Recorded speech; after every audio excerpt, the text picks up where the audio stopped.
Assalamualaikum warahmatullahi wabarakatuh.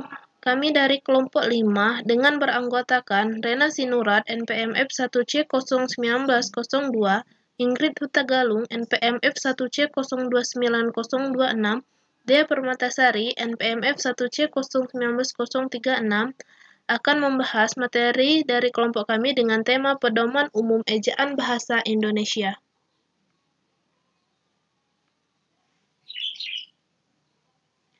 Pedoman Umum Ejaan Bahasa Indonesia atau disingkat dengan PUEBI. PUEBI merupakan pengganti dari EYD yang selama ini dikenal sebelumnya. PUEBI merupakan jawaban atas kemajuan bahasa Indonesia di negeri ini.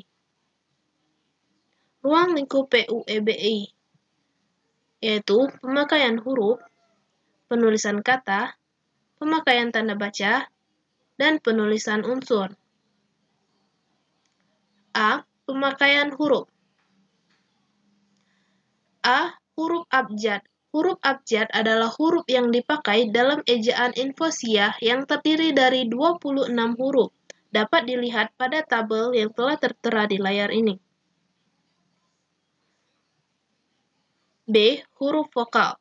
Huruf vokal adalah huruf yang melambangkan vokal dalam bahasa, yaitu huruf vokal terdiri dari A, E, I, O, U, dan sudah tertera di layar contoh pemakaian dalam kata. Ada posisi awal, posisi tengah, dan posisi akhir. C. Huruf konsonan. Huruf konsonan adalah huruf yang melambangkan konsonan dalam bahasa Indonesia yang terdiri dari 21 huruf yaitu B, C, D, F, G, H, C, K, L, M, N, P, Q, R, S, T, V, W, Z, Y, Z. D.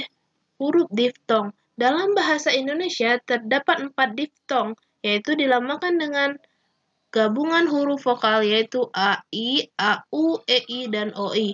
E. Gabungan huruf konsonan.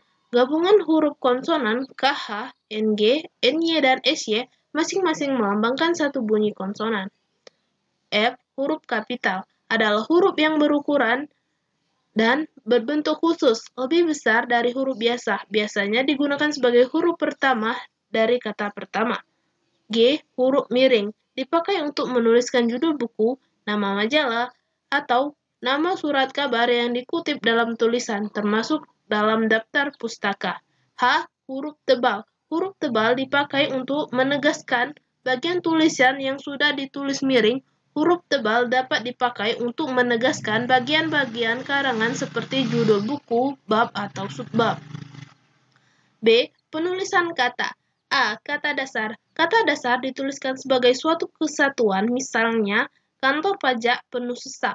Saya pergi ke sekolah. B. Kata berimbuan. Imbuan, awalan, sisipan, akhiran, serta gabungan awalan dan akhiran. Ditulis serangkaian dengan bentuk dasarnya, misalnya, berjalan, berkelanjutan, mempermudah, gemetar.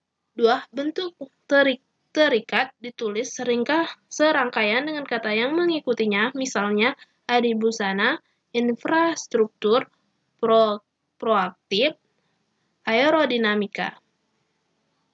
Bentuk ulang. Bentuk ulang ditulis dengan menggunakan tanda hubung di antara unsur-unsurnya, misalnya anak-anak, biri-biri, buku-buku, cumi-cumi, dan lain sebagainya. Gabungan kata. Unsur gabungan kata yang lazim disebut kata majemuk, termasuk istilah khusus ditulis terpisah.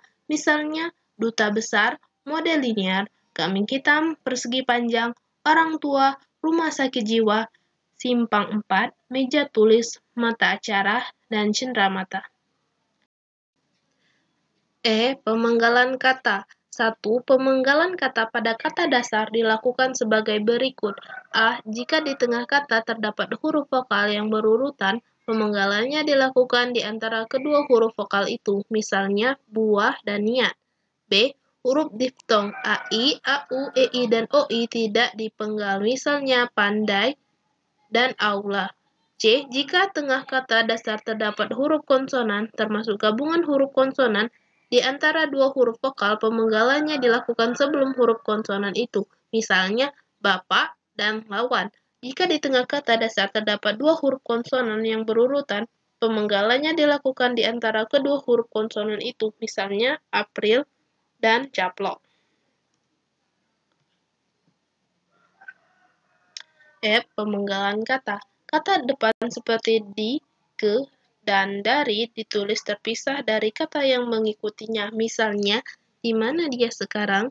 Kain itu disimpan di dalam lemari. Dia ikut terjun ke tengah kencar perjuangan. Mari kita berangkat ke kantor. Saya pergi ke sana mencarinya.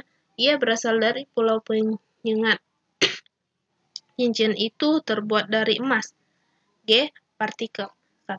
Partikel lah, kah, dan tah ditulis serangkai dengan kata yang mendahulunya. Misalnya, bacalah buku itu baik-baik. Penggunaan tanda baca. A. Tanda titik. 1. Tanda titik dipakai pada akhir kalimat pertanyaan. 2. Tanda titik dipakai di belakang angka atau huruf dalam suatu bangan, ikhtisar, atau daftar. 3. Tanda titik dipakai untuk memisahkan angka jam, menit, dan detik yang menunjukkan waktu atau jangka waktu. 4. Tanda titik dipakai dalam daftar pustaka di antara nama penulis, tahun, judul tulisan, yang tidak berakhir dengan tanda tanya atau tanda seru, dan tempat terbit. 5. Tanda titik dipakai untuk memisahkan bilangan ribuan atau kelipatannya yang menunjukkan jumlah. B. Tanda koma. 1. Tanda koma dipakai di antara unsur-unsur dalam suatu pemerincian atau pembilang. 2. Tanda koma dipakai sebelum kata penghubung seperti tetapi, melainkan, dan sedangkan dalam kalimat majemuk setara. 3. Tanda koma dipakai untuk memisahkan anak kalimat yang mendahului induk kalimatnya. 4. Tanda koma dipakai di belakang kata atau ungkapan penghubung antar kalimat. Seperti, oleh karena itu, jadi, dengan demikian, sehubungan dengan itu, dan meskipun demikian. C. Tanda titik 2. Tanda titik 1. Tanda titik 2 dipakai pada akhir suatu pernyataan lengkap yang diikuti pemerincian atau penjelasan. 2. Tanda titik 2 tidak dipakai jika perincian atau penjelasan itu merupakan perlengkapan yang mengakhiri pernyataan.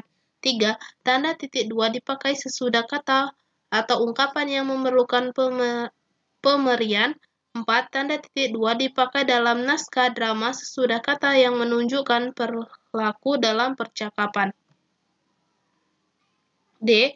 Tanda titik koma. 1. Tanda titik koma dapat dipakai sebagai pengganti kata penghubung untuk memisahkan kalimat serta yang satu dari kalimat setara yang lain di dalam kalimat majemuk. 2. Tanda titik koma dipakai pada akhir perincian yang berupa. 3. Tanda titik koma dipakai untuk memisahkan bagian-bagian pemerincian dalam kalimat yang sudah menggunakan tanda koma. Tanda hubung. 1. Tanda hubung dipakai untuk menandai bagian kata yang terpenggal oleh pergantian baris. 2. Tanda hubung dipakai untuk menyambung unsur kata ulang. 3. Tanda hubung dipakai untuk menyambung tanggal, bulan, dan tahun yang dinyatakan dengan angka untuk menyambung huruf dalam kata yang dieja satu-satu. 4. Tanda hubung dapat dipakai untuk memperjelas hubungan bagian kata atau ungkapan.